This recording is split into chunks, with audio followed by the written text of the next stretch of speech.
And I missed it as well. I didn't watch those programmes. Why not? Because I was Too busy celebrating. I was reading a book. Because you have your book panel on. I got Bill Bryson on tonight, so and it's a huge book. Bill Bryson. What's he writing about now? It's basically social history, but he wanders around his 19th century rectory, and when he goes to the kitchen, he then writes about food, changing food taste. Then when he goes to the bedroom, he talks about changing attitudes to sex. Goes to the garden and so on. Did this come out a while ago? Because he did one about the home, didn't he? Yeah, well, yes, it is that. It's just come out in paperback. Oh, I've read that. So, have you? Yeah, it's good. Well, why did I have to explain it then all the way through before you remembered? 600 pages. Yeah, well, the audience, of course, might not have read it, as my editor Robin has just told me there. So He's had enough mentions already. Yeah, he has. It was worth rehearsing the details of the book. Yeah, anyway, Bill's on tonight, Radio 2 from BBC Radio 2. Is that all Request Tuesday? Yeah, that's right, actually. So you live it's kind of a bit fine. I mean, are you meant to be doing prep at the moment for your Radio 2 show? I've already rehearsed my ad-libs and recorded the first hour and 3/4. So I'm just going to be there from 6:45. Love the show, Steve. Let's talk about your show on here and the 10 years that you've done together on here. Mark, what if you were to try and analyse why it has worked so well? What would be your conclusion? Okay, all cheap gags aside, I honestly think that it comes down to this. In the end, I believe, what people want from a movie review show is, on the one hand, you want honest criticism, which is somebody saying, this is what I thought of the film, and having some context for what their opinion is. I mean, I know my opinion is out of step with an awful lot of people, but it is my opinion, okay? It is what I think. What I've done for the last 25 years is watch a bunch of movies, okay? And I've always tried to say, honestly, what I think about them. What happens with the show that we've done, however, is that because Simon doesn't go and, is not a completist about movies in the same way that I am, what he's done is to be able to say, what are you talking about? That doesn't make any sense. And to basically rile me and get under my skin.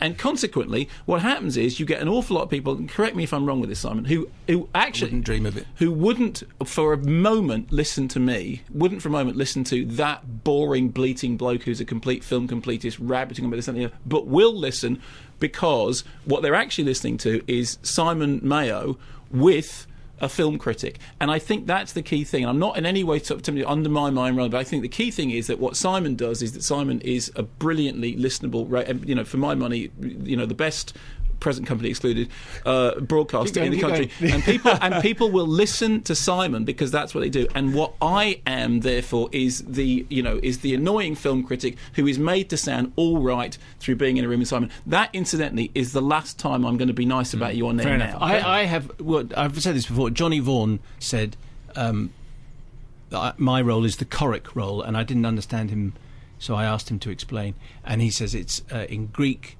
theatre, the Greek chorus, the role is to say what the audience is thinking. So they presumably sing and dance about what the audience is thinking, what on earth's going on. So that's what I do. So I perform the role of the Greek chorus. I just go, I'm sorry, you're just talking nonsense. Because I'm imagining that there is a certain section of the audience that is thinking that too. The point at which you intervene in one of his rants... the point, every point at which... what is the criteria for that? So when you think he's talking nonsense...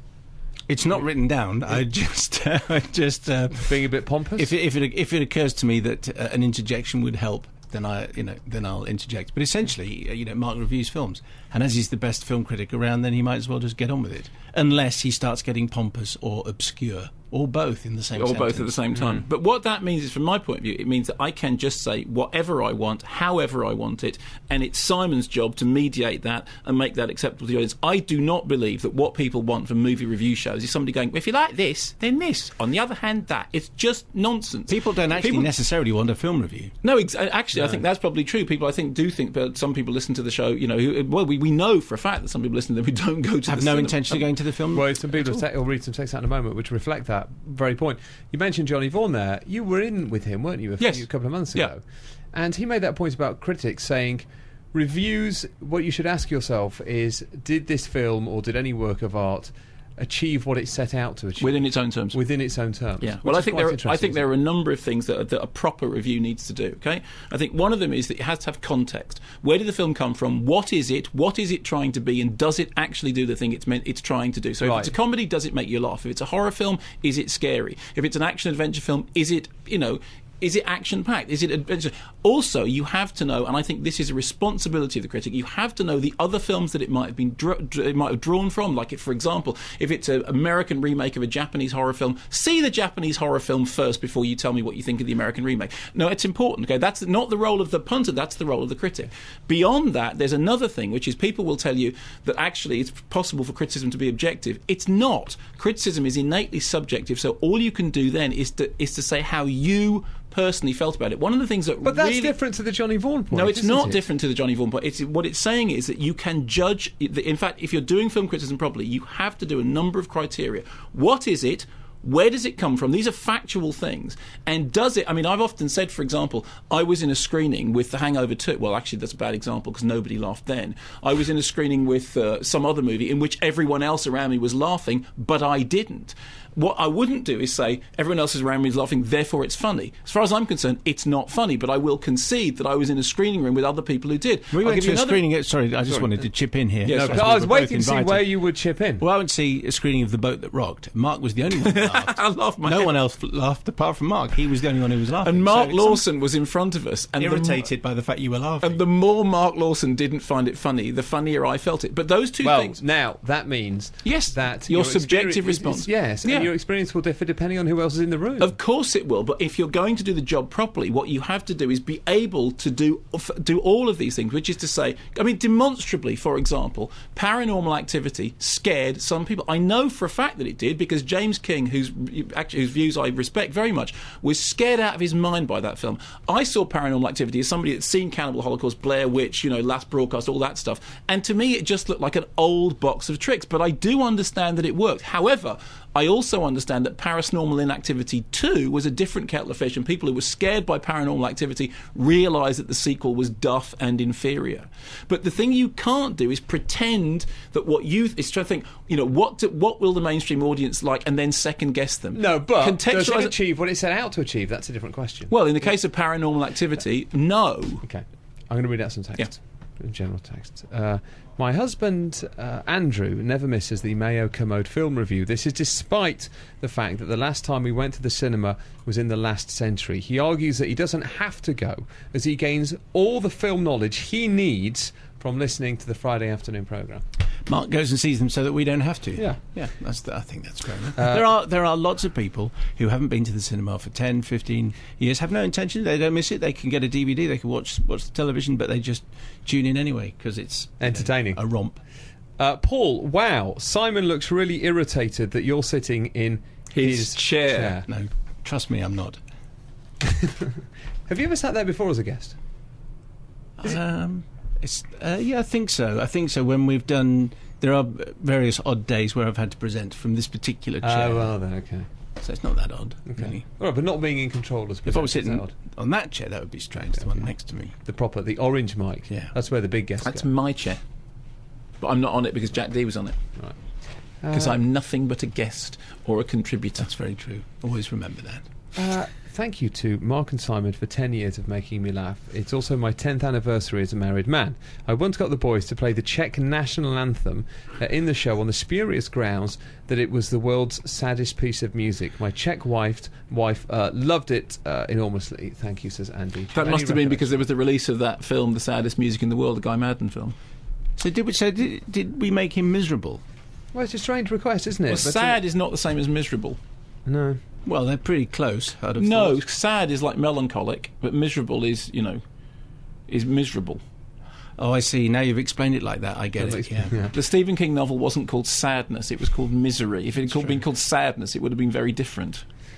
Mike in East Lothian, I'm sure Mark and Simon will often have been asked what their best and worst films are, so instead I'd like to ask them what films have surprised them the most. Which has been the film you had low expectations for and found surprisingly good, and which you had high hopes for and found surprisingly bad?